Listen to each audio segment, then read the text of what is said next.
जी नमस्कार, स्वागत है आपके अपने YouTube channel SGY science classes में और मैं हूं राममूर्ति। और दोस्तों, जैसा कि आपको पता है कि हम लोग आधुनिक इतिहास से संबंधित महत्वपूर्ण ऑब्जेक्टिव क्वेश्चंस को डील कर रहे हैं और आज का ये मेरा थर्ड सेशन है। और इस सेशन में हम लोग बातचीत करेंगे स्वतंत्र राष्ट्र और उसमें बातचीत करेंगे मैसूर, बंगाल और पंजाब के बारे में। तो चलिए बिना देरी किए शुरू करते हैं अपने इस पाठशाला को। और इससे पहले कि हम अपने इस पाठशाला को शुरू करें, आपसे एक छोटा सा रिक्वेस्ट है कि आप इस सीरीज़ को अपने दोस्तों के साथ ज़्यादा से ज़्यादा शेयर करें, साथ ही साथ इस सीरीज़ को लाइक करें और यदि आप हमारे चैनल पर नए हैं तो इसे सब्सक्राइब करके बेल आइकन को भी दबा दें। चलिए शुरू करते हैं अपने इस पाठशाला को। और ये रहा आज का पहला प्रश्न। कह रहा है कि जो अस्फुदौला द्वारा निर्मित आसफी इमामबाड़ा डैश में स्थित है। बीजापुर में, दिल्ली में, लखनऊ में या आगरा में। यानी जो अस्फुदौला है उनके द्वारा जो निर्माण कराया गया ये आसफी इमामबाड़ा वो कहाँ स्थित है। तो इस प्रश्न का आंसर जानने से पहले थोड़ा इसका डिस्कशन जान लेते हैं हम लोग, इसके बारे में थोड़ा कुछ जान लेते हैं, उसके बाद ये तो आ ही जाएगा। देखिए यहाँ पर लिखा हुआ है कि जो बड़ा इमामबाड़ा उत्तर प्रदेश के लखनऊ शहर में स्थित है। इसे आसफी इमामबाड़ा के नाम से भी जाना जाता है। यानी आप यूँ कहिए कि ये जो आसफी इमामबाड़ा है इसका एक और नाम है और इसे जाना जाता है बड़ा इमामबाड़ा के नाम से, और ये उत्तर प्रदेश के लखनऊ शहर में है। तो यहाँ से तो आंसर मिल गया कि ये कहाँ है, उत्तर प्रदेश के लखनऊ में है। ये कहाँ, उत्तर प्रदेश के लखनऊ में है। अब थोड़ा इसके बारे में और डिटेल से चर्चा कर लेते हैं। तो चलिए अब इसकी डिटेल में चलेंगे तो कहेंगे अवध के नवाब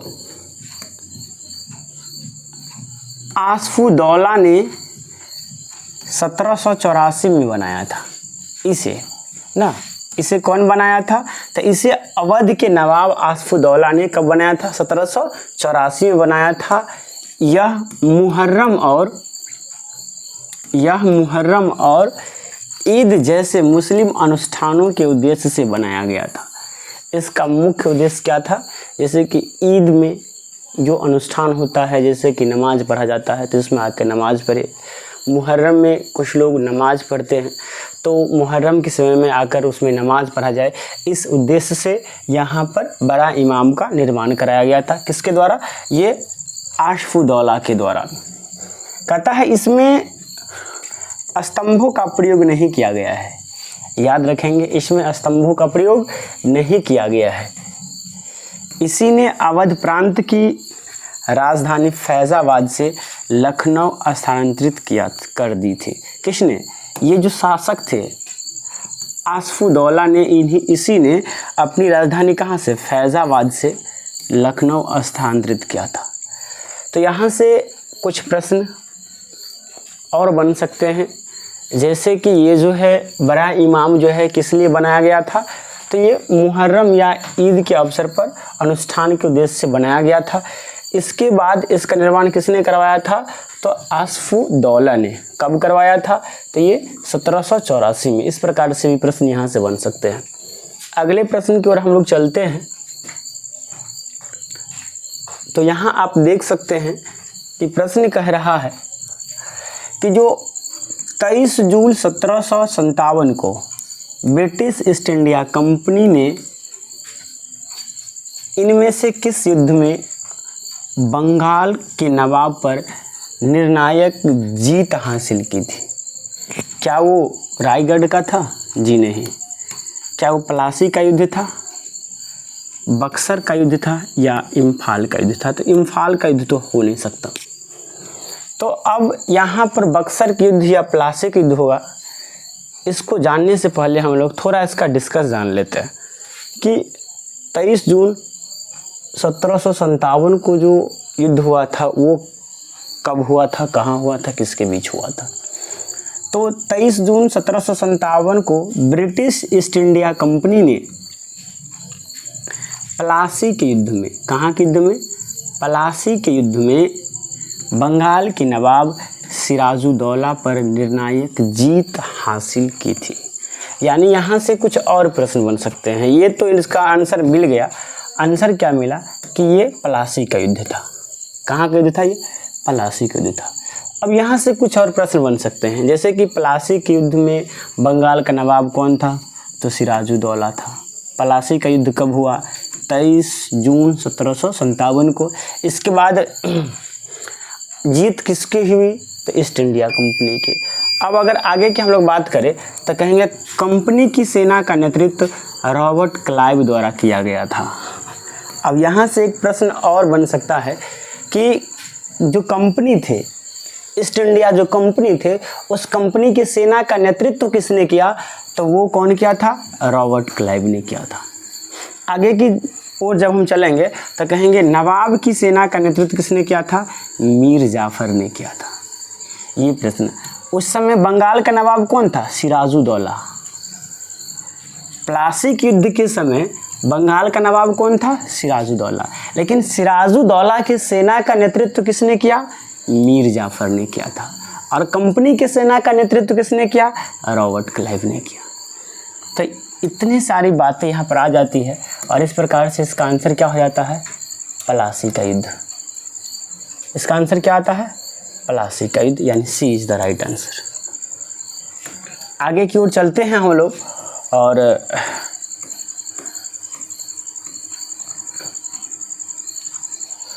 ये देखिए, कहता है कि भारतीय इतिहास में सन 1756 ईस्वी में घटित हुई काल कोठरी घटना यानी ब्लैक होल इंसिडेंट कहाँ हुआ था? क्या वो कलकत्ता में हुआ था, सूरत में हुआ था, मद्रास में हुआ था या बॉम्बे में हुआ था? तो आप सब आदमी जानते हैं काल कोठरी की जो घटना है वो बंगाल से संबंधित है और ये कोलकाता में हुआ था। कहाँ हुआ था? कोलकाता में। अब थोड़ा इसके बारे में हम लोग डिटेल से जान लेते हैं। तो यहाँ पर दिया गया है कि 20 जून 1756 को 56 में काल कोठरी की घटना पश्चिम बंगाल कोलकाता की घटना है। यानी काल कोठरी की घटना कब हुई थी? 20 जून 1756 को। कहाँ? पश्चिम बंगाल के कोलकाता में। ऐसी मान्यता है कि बंगाल के नवाब सिराजुद्दौला ने 146 अंग्रेज़ बंदियों, जिसमें स्त्रियों तथा बच्चे भी शामिल थे, को एक 18 फीट लंबे 14 फीट 10 इंच चौड़ी कोठरी में बंद कर दिया था। किसने? बंगाल के नवाब सिराजुद्दौला ने। अब एक बार यहाँ से एक और प्रश्न बन सकता है कि काल कोठरी घटना के समय में बंगाल का नवाब कौन था? तो सिराजुद्दौला था। इससे पहले हमने पढ़ा प्लासी युद्ध के समय बंगाल का नवाब कौन था? सिराजुद्दौला था। प्लासी के युद्ध में नवाब की सेना का नेतृत्व किसने किया? मीर जाफर ने किया। और प्लासी के युद्ध के समय कंपनी के सेना का नेतृत्व किसने किया? रॉबर्ट क्लाइव ने किया। तो ये बात सब याद रखने वाली बात है। और इस काल कोठरी में कितने सैनिक, कितने अंग्रेज़ थे? तो 146। कितने थे? 146 थे। अब आगे की ओर यदि हम चलते हैं, कहता है जब ये कब हुआ? तो ये 20 जून को हुआ। लेकिन कहता है कि जब 23 जून को प्रातः इस कोठरी को खोला गया तो इनमें से 23 लोग ही जीवित पाए गए। मतलब बंद तो किया गया कितने लोग को?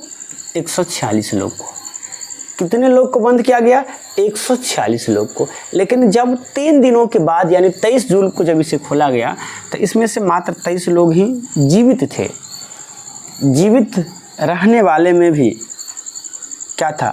में भी हालवेल भी थे और उस जीवित रहने वाले में एक व्यक्ति थे जिनका नाम था हालवेल। यह घटना इतिहास में ब्लैक होल घटना के नाम से भी प्रसिद्ध है। इसे इतिहास में क्या कहा जाता है? ब्लैक होल कहा जाता है। इसमें जीवित कौन थे? एक व्यक्ति जिसका नाम था हालवेल। इस बात को याद रखेंगे। तो यहाँ से अपना जो आंसर था वो हमने पहले बतला दिया था कि इसका जो सही आंसर है वो A is the right answer, यानी कोलकाता है।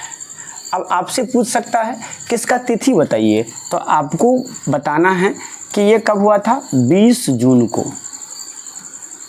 20 जून 1756 को कितने व्यक्ति को बंद किया गया था? 146 व्यक्ति को बंद किया गया था। कोठली को खोला कब गया? तो 23 जून को। कितने जून को? 23 जून 1756 को कोठली को खोला गया, जिसमें से कितने लोग मर गए और कितने लोग जीवित बचे? मात्र 23 लोग जीवित थे। बाद बाकी शेष जो 123 व्यक्ति थे वे मर गए थे। उसमें जीवित कौन बचे थे? तो बताए थे हालवेल। कौन जीवित बचे थे? एक व्यक्ति जिनका नाम था हालवेल। इसे किस नाम से जाना जाता है? तो इसे black hole incident, black hole घटना के नाम से भी इतिहास में जाना जाता है। इस समय बंगाल का नवाब कौन था? सिराजुद्दौला था। चलिए आगे की ओर चलते हैं हम लोग। जी आगे देखिए, ये प्रश्न रेलवे ग्रुप डी में पूछा गया है। कहता है कि अंग्रेजों ने सन डैश में बंगाल पर कब्जा कर लिया था। बंगाल पर कब्जा कब किया? 1790 में, 1849 में, 1860 में या 1798 में? तो सबसे पहले बंगाल पर कब्जा से पहले पंजाब पर कब्जा से पहले हम लोग पंजाब की क्रांति के बारे में थोड़ा पढ़ लेते हैं, तब हम लोग जानेंगे। देखिए पंजाब में जो धर्म को मानने वाले थे उसमें सबसे ज़्यादा सिख थे। और आपको पता है पंजाब से जो संबंधित युद्ध है उसमें एंग्लो सिख युद्ध जो है वो प्रसिद्ध है। और यहाँ देखिए द्वितीय एंग्लो सिख युद्ध कब हुआ था? 1848 से 1849 के तहत 3 युद्ध लड़े गए। गुजरात का युद्ध 21 फरवरी 1849 ईस्वी को लड़ा गया था। अंग्रेजी सेना का नेतृत्व किसने किया था? याद रखेंगे, चार्ल्स नेपियर ने किया था। याद रखेंगे, जो यानी गुजरात का जो युद्ध था जो 21 फरवरी 1849 को लड़ा गया था, उसमें कंपनी की सेना का यानी जो अंग्रेजी सेना है उसका नेतृत्व किसने किया था? चार्ल्स नेपियर ने। और इससे पहले हमने बताया था प्लासी युद्ध में वहाँ रॉबर्ट क्लाइव ने किया था। कहता है कि उसने चिनाब नदी के किनारे लड़े गए युद्ध में सिखों का पराजय कर पंजाब राज्य को ब्रिटिश साम्राज्य में मिला लिया। कब? ये जो युद्ध हुआ, कौन युद्ध? 21 फरवरी 1849 को जो युद्ध हुआ जिसका नेतृत्व कंपनी की ओर से किसने किया था? चार्ल्स नेपियर ने। उसमें पंजाब का हार हुआ। और क्या हुआ? पंजाब राज्य को कंपनी ने अपने साम्राज्य में मिला लिया। तथा महाराजा दिलीप सिंह, उस समय महाराजा कौन थे वहाँ के? दिलीप सिंह को 5 लाख रुपए का वार्षिक पेंशन देकर उन्हें शिक्षा प्रदान करने इंग्लैंड भेज दिया गया। और महाराजा किसको? दिलीप सिंह को। किसको? दिलीप सिंह को। इस पर आगे प्रश्न मिल सकता है कि किस महाराजा को कंपनी ने पेंशन दिया? तो महाराजा दिलीप सिंह को 5 लाख रुपया प्रति वार्षिक पेंशन दे करके उन्हें कहा कि आप जाइए, आप इंग्लैंड में जाके पढ़ाई कीजिए। तो यहाँ से जो सही आंसर आने वाला है वो अकॉर्डिंग टू ऑप्शन क्या हो जाएगा? तो यहाँ पर देखिए 1849 हो जाएगा। क्या हो जाएगा? 1849। और बताएंगे आप लोग इसमें कंपनी की सेना का नेतृत्व किसने किया था? चार्ल्स नेपियर ने। किसने किया था? चार्ल्स नेपियर ने। याद रखेंगे इस बात को, चार्ल्स नेपियर ने। कंपनी की सेना का नेतृत्व किसने किया? चार्ल्स नेपियर ने। आगे की ओर चलते हैं और देखिए बहुत अच्छा प्रश्न है ये। कहता है कि बंगाल के नवाब सिराजुद्दौला प्लासी के युद्ध में किस वर्ष हारे थे? तो आपको पता है ये जो 1756 है, इसमें 20 जून 1756 को क्या हुआ था? काल कोठरी की घटना, काल कोठरी की घटना हुआ था ना, जिसमें कि 127 लोग मारे गए थे, 23 लोग जीवित बचे थे, जिसमें से एक हालवेल थे ना। अब अगर प्लासी के युद्ध की बात करें तो प्लासी का युद्ध हुआ कब था? 1757 में। सर कब हुआ था? 1757 में, यानी बंगाल के नवाब सिराजुद्दौला प्लासी के युद्ध में 1757 में हारे थे। चलिए आगे की ओर चलते हैं और देखिए यहाँ पर दिया गया है कि प्लासी का युद्ध कब हुआ था? 23 जून 1757 को अंग्रेजों के सेनापति रॉबर्ट क्लाइव और बंगाल के नवाब सिराजुद्दौला के बीच हुआ था, जिसमें नवाब अपनी सेनापति मीर जाफर की धोखाधड़ी करने के कारण पराजय हुआ था। अंग्रेजों ने मीर जाफर को बंगाल के नवाब बना दिया। यानी प्लासी के युद्ध में तो कंपनी की ने मीर जाफर के साथ षड्यंत्र रच करके सिराजुद्दौला का हत्या करवा दिया, उसे पराजय कर दिया, और सिराजुद्दौला के बाद बंगाल का नवाब किसे बना दिया? मीर जाफर को। तो ये प्रश्न पूछ सकता है कि प्लासी के युद्ध के बाद बंगाल का नवाब कौन बना? तो याद रखेंगे मीर जाफर, जो सिराजुद्दौला के क्या थे? सेनापति थे। चलिए अब देखिए उसी डिस्कशन से संबंधित ये प्रश्न है। कहता है कि प्लासी का युद्ध ईस्ट इंडिया कंपनी और डैश के बीच हुआ था। हैदराबाद के नवाब? जी नहीं, बंगाल के नवाब। और वो बंगाल के नवाब कौन थे? सिराजुद्दौला। बंगाल के नवाब कौन थे? सिराजुद्दौला थे। ये कब लड़ा गया था? तो ये लड़ा गया था, कब लड़ा गया ये युद्ध? तो ये युद्ध लड़ा गया था 23 जून 1757 को। आप कह सकते हैं कि काल कोठरी घटना के जस्ट 1 साल बाद।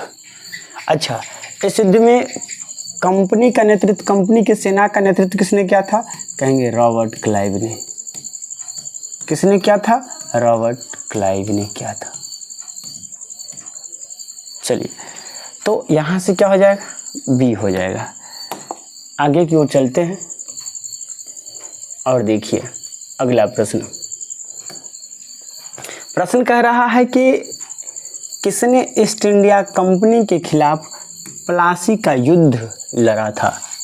टीपू सुल्तान? जी नहीं। कौन लड़ा था? सिराजुद्दौला। ये बंगाल के नवाब थे। और सिराजुद्दौला के साथ ही धोखाधड़ी कौन किया था? मीर जाफर। आगे की ओर चलते हैं और यहाँ देखिए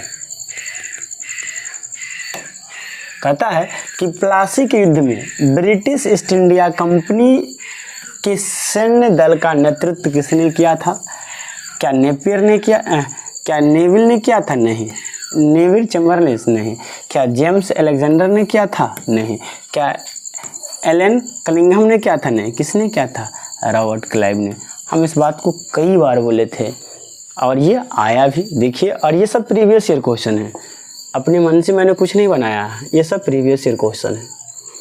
आगे चलिए देखिए, कहता है कि प्लासी के युद्ध के बाद अंग्रेजों ने भारत में राजनीति सत्ता हासिल कर लिया था।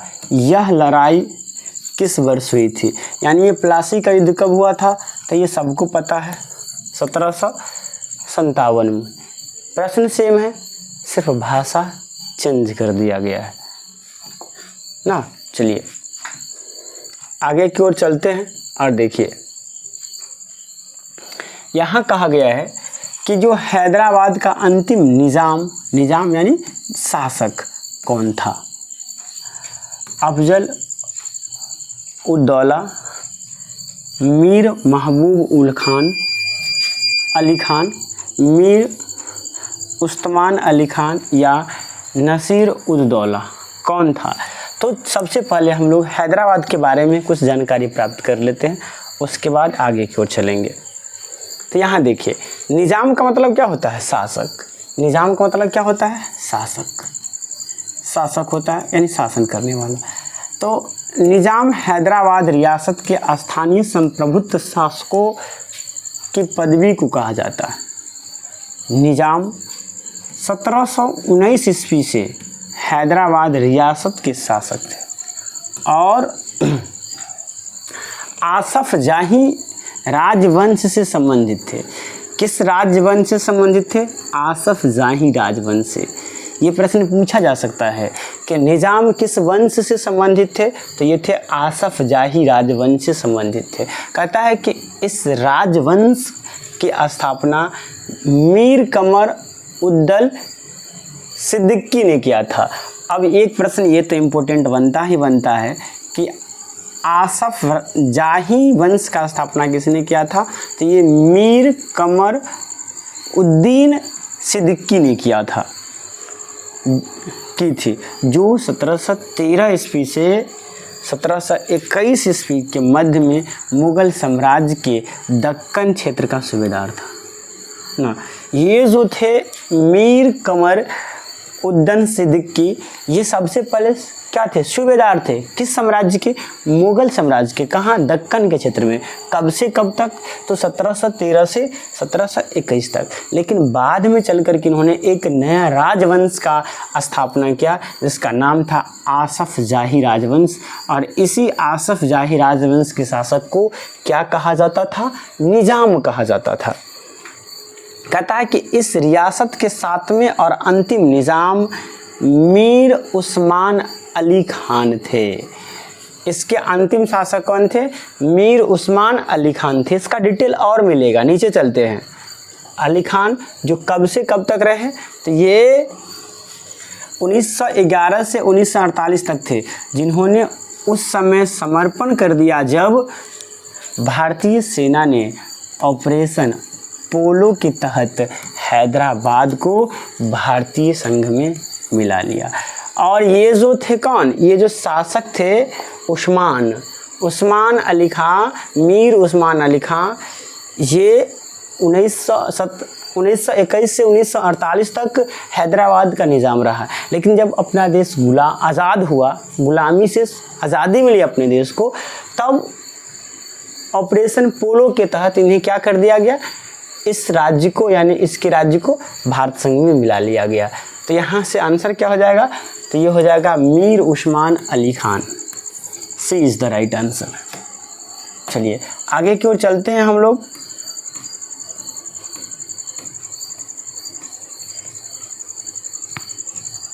चलिए, कहता है सहायक संधि की प्रणाली को स्वीकार करने वाली पहली भारतीय मूल का शासक कौन था? क्या वो हैदराबाद के निजाम थे, पंजाब के दिलीप सिंह थे, बड़ौदा के गायकवाड़ थे, या ग्वालियर के सिंधिया थे? तो सबसे पहले किसने शासक स्वीकार किया, किसने सहायक संधि को स्वीकार किया, इसके बारे में हम लोग पढ़ लेते हैं थोड़ा डिटेल में। उसके बाद उसका आंसर तो आएगा ही आएगा। देखिए यहाँ पर पूरा डिटेल में दिया गया है कि वर्ष 1798 में सहायक संधि को स्वीकार करने वाला पहला शासक हैदराबाद के निज़ाम था। कौन था? सहायक संधि को स्वीकार करने वाला पहला शासक कौन था? हैदराबाद के निज़ाम था। और ये कब स्वीकार किया था? 1798 में। मैसूर दूसरा राज्य था जिसने 1799 में इस संधि पर हस्ताक्षर किया। सबसे पहले हैदराबाद का निज़ाम, सबसे पहले हैदराबाद का निज़ाम कब? तो ये 1798 में सहायक संधि को स्वीकार किया। उसके बाद मैसूर के शासक कब? जस्ट एक साल बाद यानी 1799 में कौन? सहायक संधि पर हस्ताक्षर किया। 1801 ईस्वी में बेलेंजली ने अवध के नवाब को इस संधि पर हस्ताक्षर करने के लिए बाध्य किया। और तीसरा कौन बन गया? अवध। तीसरा कौन बना? अवध। सहायक संधि को स्वीकार करने वाला तीसरा राज्य अवध बना। कहता है सहायक संधि वास्तव में किसी भी राज्य की संप्रभुता को छीनने वाली दस्तावेज था, जिसके तहत राज्य को स्वयं अपनी रक्षा करने, कूटनीतिक संबंध स्थापित करने, विदेशियों की नियुक्ति करने और यहाँ तक कि अपनी पड़ोसी के साथ विवादों का समाधान करने का भी अधिकार प्राप्त नहीं था। सहायक संधि का इस्तेमाल लॉर्ड ब्लेंजली ने किया था। आपसे ये बात भी पूछ सकता है कि सहायक संधि का इस्तेमाल या सहायक संधि किसने लाया, तो ये लॉर्ड ब्लेंजली ने, किंतु इसकी उत्पत्ति कहाँ से हुई थी? फ्रांसीसी गवर्नर डुब्लू ने किया था, डुप्ले ने किया था। तो भारत में सहायक संधि किसने लाया? लॉर्ड ब्लेंजली ने। किसने लाया? लॉर्ड ब्लेंजली ने। लेकिन इसका उत्पत्ति कहाँ हुआ था? फ्रांस में। और किसने किया था? फ्रांसीसी गवर्नर डुप्ले ने। सबसे पहले सहायक संधि किसने स्वीकार किया? हैदराबाद के निज़ाम। कब किया? 1798 में। दूसरा किसने किया? मैसूर ने। किसने किया? मैसूर ने। कब किया? 1799 में। तीसरा किसने किया? अवध के नवाब ने। कब किया? 1801 में। सहायक संधि किसने लाया था? लॉर्ड ब्लेंजली ने। तो इस प्रकार से आप देख सकते हैं कि इसका जो सही आंसर हो जाएगा वो हो जाएगा हैदराबाद का निज़ाम। कौन हो जाएगा? हैदराबाद का निज़ाम ना। फिर से एक बार पूछते हैं, ये कब स्वीकार किया? 1798 में। दूसरा कौन किया? मैसूर, 1799 में। तीसरा कौन किया? अवध। कब किया? 1801 में। तो चलिए अगले प्रश्न की ओर चलते हैं। और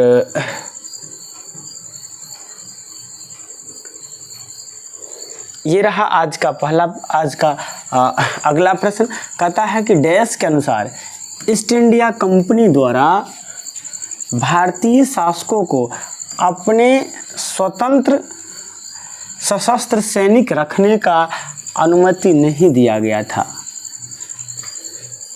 वेपगन का सिद्धांत के अनुसार, सहायक संधि प्रणाली के अनुसार, फूट डालो और राज करो की नीति के अनुसार, या सर्वोपरि सत्ता की नीति के अनुसार। तो शायद इसका जो सही आंसर हो जाएगा वो हो जाएगा सहायक संधि प्रणाली के अनुसार।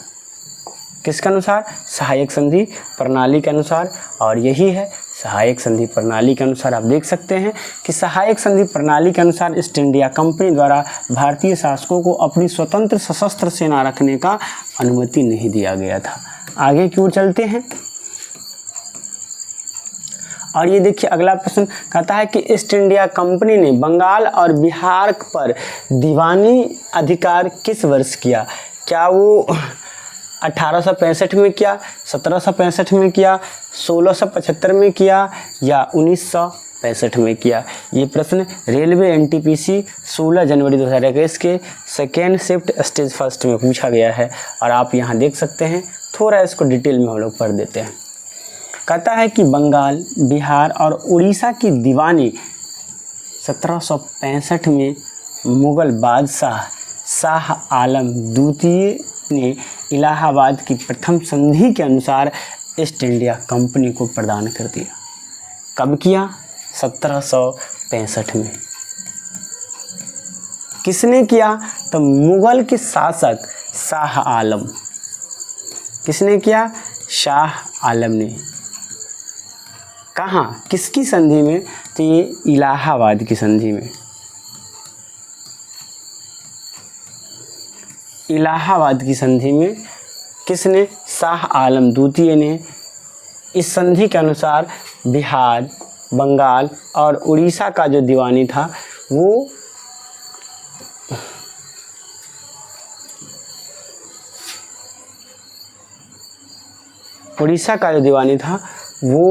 किसको प्रदान कर दिया?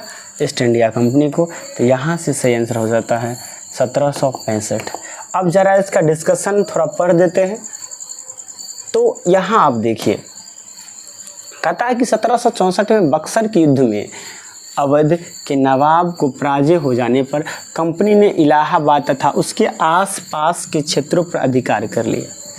1764 में जब बक्सर का युद्ध हुआ तो उसमें अवध के नवाब का पराजय हुआ।